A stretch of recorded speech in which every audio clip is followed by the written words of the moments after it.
What would you say to a leader if they know, now that they've heard this and they catch themselves and they're going into a meeting and this is on the same topic, but a little bit indirect in the way I'm asking this, if their heart's just not in a good place, maybe for some other reason, and that affects maybe this other issue, even though it's not directly related. Do they stop? How, is it one of those things where, hey, maybe this isn't the right time to have a crucial conversation because I'm not in a healthy place, maybe for some completely other reason? I just want you to speak to that because I think you're onto something with, where our heart is when we're in any crucial conversation. Yeah, I think you've asked the question in a way with an answer embedded in it. So okay. You're absolutely right. It's absolutely, in a crucial conversation, the importance is authenticity. And so if what's true is that in this moment, I'm not in a good place, the only authentic thing you can do is acknowledge that and to say, I need a timeout. I've got to get myself back to where I can focus on the topic at hand. So will you please forgive me for a moment while I take a breath? Now, leaders often don't have that luxury. Right. And so one of the remedies for that is this skill I'm trying to teach. It sounds deceptively simple, but it is profoundly therapeutic. Simply stopping, taking a breath, changing your physiology for just a moment and asking, what do I really want here? One of the challenges we have in crucial conversations is that when adrenaline courses through our body because we're under threat or stress, portions of our brain shut down.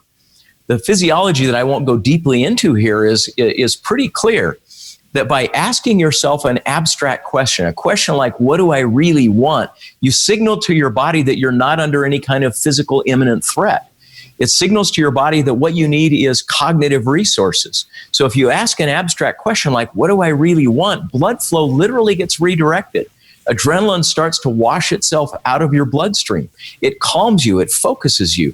So these simple little cognitive interventions are profoundly important and can help you get back to a healthy place quicker than you might think. Yeah, I think you're absolutely right. It is a great exercise. All right, let's move to chapter 5. Make it safe. How to make it safe to talk about almost anything. Now, again, that sounds almost like, come on, are you serious? Because leaders, sometimes I think that's like, can we actually talk about this and be productive? You say yes. How do we make it safe to be able to do so? Yeah. I once watched a CFO who needed to talk with one of the business line leaders in a very large organization about his concern that she was embezzling and that she was incompetent. So talk about a crucial conversation. Yeah. I mean, the stakes couldn't be any higher than this. And now you look at that, and the reason I share that really striking example is because most of us would look at that and say, that content is undiscussable. There's no way you could talk with anyone and have a non-defensive conversation about something so threatening. And that's because you and I labor under the misconception that the predictor of success or failure in a crucial conversation is how risky the message itself is. And that's not true. All of us, everyone listening to this podcast and viewing it, recognizes that we have been in conversations where we've talked about incredibly risky things and had it go surprisingly well. And we've had the reverse happen too. We've talked with a loved one about something as trivial as which way the toilet paper hangs. That's right. And had it into a huge contest. The content you're trying to discuss is not what predicts success or failure. What predicts it is how safe people feel discussing that content. Your number one job in a crucial conversation is to create what's called psychological safety. And you do that in two ways. First, you have to generate evidence for the other person that you care about their problems, interests, and concerns. Now, notice I'm not describing this as a trick or a technique because it isn't. You have to generate persuasive evidence for them that will cause them to say, yes, I think Ken really cares about my problems, my interests, and my concerns. In fact, almost as much as I do. And if I start to believe that, I do this. I go, I start to relax and I start to be open to hearing what you have to say. Even if I don't like it, even if I disagree with it, I'm capable of hearing it. The second thing you have to do is generate evidence for them that you care about and respect them personally, even if they're behaving despicably. And I could give you dozens of examples of how this works. But as soon as the other person knows you care about them as a person, even if you're about to confront them for some really bad behavior like embezzling from the company, they start to open themselves up to your message. Now, what I'm not suggesting here is that therefore the conversation will be a walk in the park. You're still going to have to be able to make your point. You're going to have to be able to make it persuasively, but at least you won't be fighting against their defenses to the same degree. Your number one job is to create psychological safety. Wow, that's good. Okay, just to recap, I wrote it down. You got to show them, you got to prove that you care, and you got to show them, you got to prove that you respect them. This is good, leaders.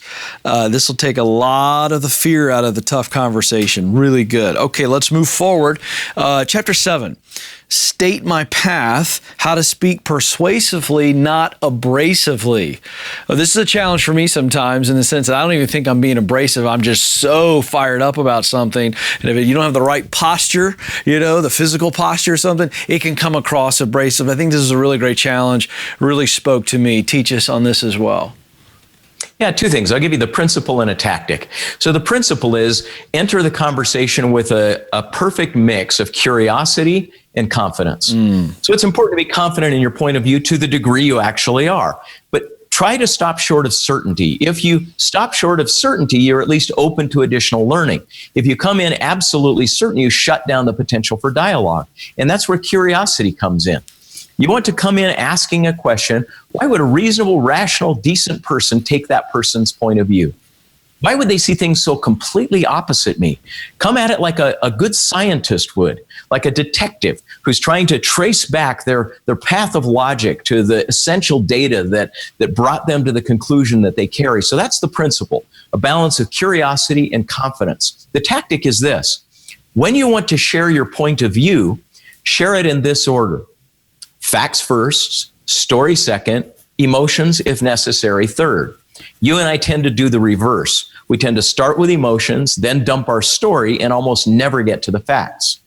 What we do is we say, well, I think that we ought to make this capital investment. I feel strongly about that. That's what we do. Yeah. We start pounding the table and asserting our position. What we don't do is back up and try to share the premises of our position. If you do, it humbles you. You start realizing that your logic is not impenetrable. There are alternative points of view. It also takes you back to starting with heart. If your motive isn't right, if your motive isn't making the right answer for the business or for our team, then it exposes itself because what you really wanted was to be right or to look good, to win the argument. So it's humbling to force yourself into this way of making your argument. Facts first, story second, feelings third. The facts are the observable evidence that you've got that is usually fairly irrefutable, although these days in politics, that seems to be open to question too. Second is the story. These are the conclusions and judgments you've drawn from your facts. And finally is the feelings. What's your gut? What's your emotions? Where's your affect around all of this as well? So if you keep yourself to that strict order, it keeps you humble, curious, as well as confident.